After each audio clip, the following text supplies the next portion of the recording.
Well, there's a lot of focus on the president being sick in Ukraine. That's right. The situation in Ukraine is getting a lot of attention. Starting in Ukraine, I pulled out two pieces from the Kiev Post, which is a pro-European paper. The first one says that the country is really on the brink of civil war. This has so far been averted, but if we take a look at the editorial in Kiev Post today, it says that it's important to keep talking. This truce that we're seeing isn't going to last, and both sides in this standoff need to compromise more, especially the government, according to Kiev Post. President Yanukovych really needs to offer the opposition real power sharing in the government. But a lot of the press outside of Ukraine is also reacting to the situation. The International New York Times, for instance, today in their editorial says it's time for a deal in Ukraine. This political crisis has really reached a turning point. This is not the time to spur negotiations. Each side must consider what it has to lose from further conflict. And to quote the article, it says that no matter how incompetent, discredited, or unhealthy he may be, Yanukovych is the democratically elected president. And they say this is no time for him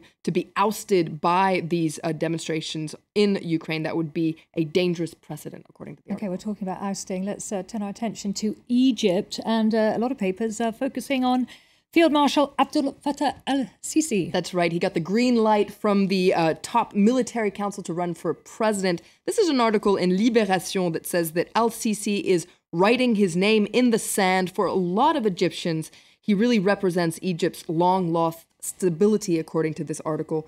This despite his repressive policies. This week, we saw, for instance, a lot of dissenting journalists being rounded up, and The Independent says that while all this was happening, guess who announced his support for the military regime? Well, there you can see some photos of him. Tony Blair. Now, speaking in Cairo this week, he said the army had intervened at the will of the people to take the country to the next stage of its development, which should be democratic. We should support the new government in doing this, says Tony Blair.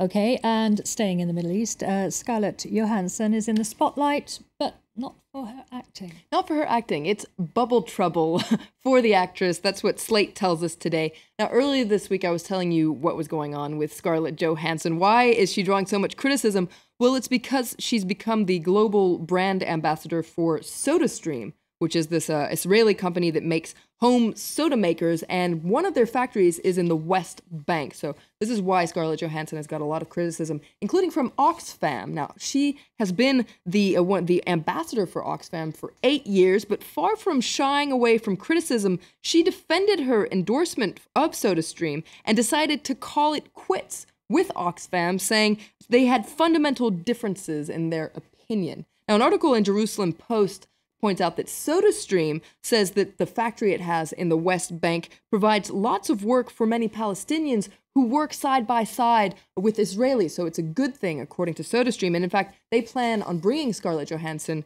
to Israel this year. Well, we talked about the Super Bowl earlier. On Sunday, a SodaStream ad featuring Johansson is set to air at the Super Bowl. You pulled out a funny article about the championship game. That's right. This is a part of Slate's installment of If It Happened There. So this is a series of articles in which they describe American events the way the American media usually describe events elsewhere in the world. So this is an article about the Super Bowl. It's really funny if you want to take a look in Slate today. It says that the Super Bowl is the country's most important sporting event, and some would say a key to understanding its proud but violent culture. So I pulled out some little excerpts. It says that the spectacle of the Super Bowl involves much more than just football. So it talks about those ads that Will was telling us about. Perhaps in a homage to the country's patriarchal culture, women are generally involved only as scantily clad dancers. So those, of course, are the cheerleaders. And my favorite quote is, "Millions of chickens are slaughtered to obtain only their wings, a traditional American delicacy consumed by fans at home." So check out this article in Slate today. It's really funny. Okay, we'll have to do that. Thank you very much. That was Florence there with our review of the media. We've got more news coming up in a few minutes, and also in Focus, we'll be looking at French and British leaders who are meeting today to discuss the controversial shale gas exploring technique known as fracking. Stay with us for that.